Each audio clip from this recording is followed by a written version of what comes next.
எல்லோருக்கும் அன்பான வணக்கம். நாங்கள் அனுதி கதைக்கிறேன். எஸ், இப்போ பவுசைக்கு வந்திருக்கிறேன். கண்ணால் இதில் வீடியோ போடையில் இந்த ஆக்கள் நடுக வந்தோன்னு தான் வடிவாக கதைக்க இயலாது. அதான் என்னென்றால் இன்றைக்கு நான் கதைக்கு வந்த விஷயம், கனபியர் எங்களோட நாடுகளில் நினச்சி கொண்டு இல்லாட்டிக்கு ஆசிய நாடுகளில் கூட இந்தியா இலங்கையத்தான் சொல்லலாம் நினச்சி கொண்டிருக்கிறோம். நாங்கள் இங்கே சும்மா இருக்க காசு வருமுண்டு. ஒரு நாட்டிலையும் சும்மா இருக்க காசு கொடுக்க மாட்டான். கொடுத்தானேன்னா நாடு டெவலப் ஆகாது. அவன் டேக்ஸ்கள் எடுத்து தான் அப்புறம் நாட்டை நல்லா டெவலப் ஆக்குறது. அதான் எங்களோட நாடுகளில் டெவலப் இல்லை. ஏனென்றால் ஒழுங்காக வேலை செய்கிறது எல்லோரும் கஷ்டப்பட்டு வேலை செய்யணும்னு நினைக்கிறதில்ல. அப்படி நினைக்கிற ஆக்களும் எல்லோரும் டேக்ஸ் கட்டுறதில்ல. அப்போ அதுகளால் தான் நாட்டை டெவலப் பண்ண காசு காணாது கவர்மெண்ட்டுக்கு. இங்கே அப்படி இல்லை. எங்கள்கிட்ட இப்படி ஒரு 30% உழைக்கிற காசில் 30% காசு எடுத்துருவாயினா திருப்பி கட்டுவோம் நாங்கள். அப்படி என்னோடய தான் டெவலப் ஆகுது. வேறு நாங்கள் இங்கே சும்மா இருக்க காசு வராது. அதில் தான் நாங்கள் இருக்கிறாங்க. நாங்கள் சும்மா இருக்க காசு வருதானே எங்களுக்கு கொஞ்சம் தந்தா என்ன மாதிரி நினைக்கிறீங்க. நாங்கள் விடிய இருந்திர வரைக்கும் கஷ்டப்படாமல் எங்களுக்கு புதுசதம் காசு வராது. வேறு வேலை இல்லாத ஆக்களுக்கு இப்போ வேலை செய்துட்டு நான் வேலையை விடுறேன்னால் 1.5 வருஷம் அப்படி காசு தருவினோம். ஆனால் அந்த காசும் எப்படி தருவினோம் என்றால் நாங்கள் எங்களை ஒவ்வொரு நாளும் இங்கே அதை அனுப்பி போட்டு தான் தருவினோம். நீங்கள் வீட்டை நண்டிங்களோ அந்த காசும் உங்களுக்கு வராது. அந்த நாளை கழிச்சிடுவினோம். அவை அனுப்பி வீட்டை நண்டா. அதே நேரம் நீங்கள் வேலை தேடுறது ஒரு 10 லிட்டாவே ஒரு சொல்லிவிடும் குறிப்பிட்ட அளவு. வேலை தேடுற கடிதங்கள் அதுகளை தங்களுக்கு காட்டணும் தான் அவைக்கு. அப்போ அது நீங்கள் ஒரு 10 நாளும் எழுதி போடாட்டி உங்களுக்கு அந்த அந்த மாத காசு வராது. நீங்கள் கொஞ்சம் எழுதி போட்டால் அதுக்குரிய காசு தான் வரும். அப்படி ஆனபடியாக இங்கே இருந்து சாப்பிட விட மாட்டேன். அவ்வளோதான்.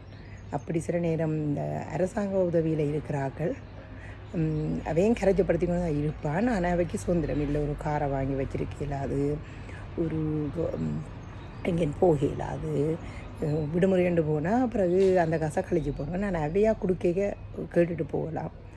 அந்த ஒரு கொஞ்சம் அந்த சலுகை இப்போ எங்களுக்கு 5 கிழமை மாதிரி அவைக்கும் ஒரு குறிப்பிட்ட அளவு இருக்குது. எனக்கு தெரியாது அவ்வளோ உண்டு.